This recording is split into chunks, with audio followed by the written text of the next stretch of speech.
Hello बच्चों, let's read the question. Question says that consider the following statements. आप देख सकते हैं यहाँ पे जो है हमें दो स्टेटमेंट्स दी गई हैं, जिसमें फर्स्ट स्टेटमेंट है the imbalance in the concentration of sodium and potassium ions and proteins generate the resting potential. Second statement है to maintain the unequal distribution of sodium and potassium neurons use electrical energy. Correct option को हमें यहाँ पे choose करना है, जिसमें दिया गया है statement 1 is true but statement 2 is false. Second दिया गया है statement 1 is false but statement 2 is true. Third दिया गया है both statement first and second are true. At last both statement first and 2 are false. तो चलिए start करेंगे with की कंसेप्ट. और की कंसेप्ट जो है वो हमारा यहाँ पे बनता है एक्शन पोटेंशियल.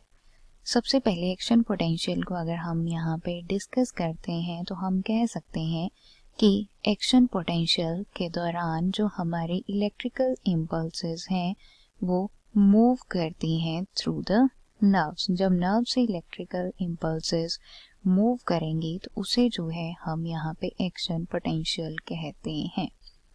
इसी मैनर में अगर हम बात करें अबाउट द रेस्टिंग पोटेंशियल, तो नाम से ही क्लियर हो रहा है रेस्टिंग स्टेज या रेस्टिंग जो पोटेंशियल है ये हमें बताता है कि अब जो हमारा न्यूरॉन है वो रेस्टिंग पोजीशन पे है. मींस कोई भी यहाँ पे इलेक्ट्रिकल इम्पल्सेस का ट्रांसमिशन नहीं हो रहा है. अब बेसिकली जब हमारा नर्व जो है वो रेस्टिंग पोजीशन पे होता है उस दौरान जो हमारे सोडियम, पोटेशियम और प्रोटीन्स की कंसंट्रेशन है वो इम्बैलेंस्ड होती. मान लेते हैं this is here the nerve cell. Let me draw over here.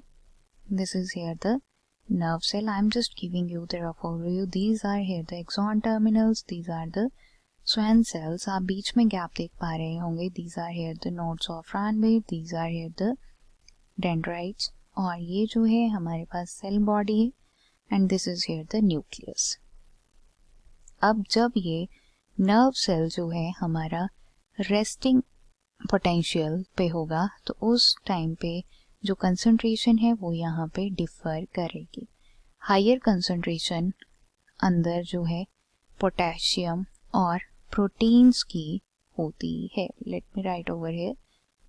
Proteins और पोटेशियम की कंसंट्रेशन ज़्यादा होगी और बाहर जो है सोडियम की कंसंट्रेशन ज़्यादा होती है.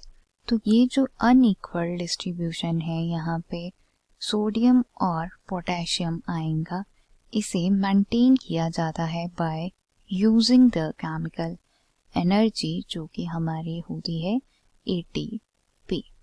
तो स्टेटमेंट फर्स्ट अगर आप देखेंगे तो यहाँ पे यही बोला जा रहा है कि रेस्टिंग पोटेंशियल के दौरान जो सोडियम, पोटेशियम आयंस और प्रोटीन्स हैं इनकी कंसंट्रेशन जो है इम्बैलेंस्ड होती है. बिल्कुल सही है.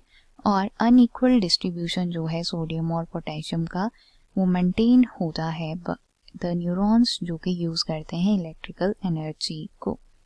तो ये स्टेटमेंट हमारा यहाँ पे गलत है बिकॉज यहाँ पे जो है केमिकल एनर्जी यूज होती है which is in the form of ATP. After that options अगर देखें तो अकॉर्डिंग टू दैट हमारा फर्स्ट ऑप्शन यहाँ पे सही होगा जो कि दिया गया है statement 1 is true but statement 2 is false. और रिमेनिंग ऑप्शंस जो हैं क्लियरली हमारे गलत हैं जो कि सेकंड, थर्ड और फोर्थ हैं. I hope you understood it well. Best of luck.